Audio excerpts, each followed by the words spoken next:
শেখ হাসিনার 15 বছরের শাসনামলে ভুলভ্রান্তি সহ তাকে যেতে হয়েছে এবং মানুষের অভ্যুত্থানের মুখেই তাকে যেতে হয়েছে। সেখানে গণমাধ্যমের অংশগ্রহণ ছিল, ভুল ছিল, গণমাধ্যম চেষ্টা করেছে নানা জায়গা থেকে তার মতন করে।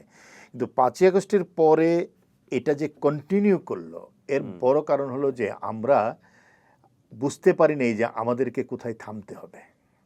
আমি মনে করবো ডক্টর ইউনূসের এটা একটা বড় সীমাবদ্ধ ছিল।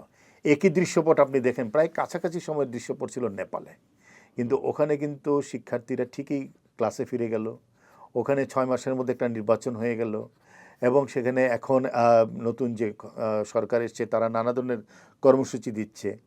সেইখানে কি এই ধরনের প্রতিহিংসা চর্চা হয়েছে অভ্যুত্থানের পরে? দলীয় সরকার চলে যাওয়ার পরে কি সেটা হয়েছে?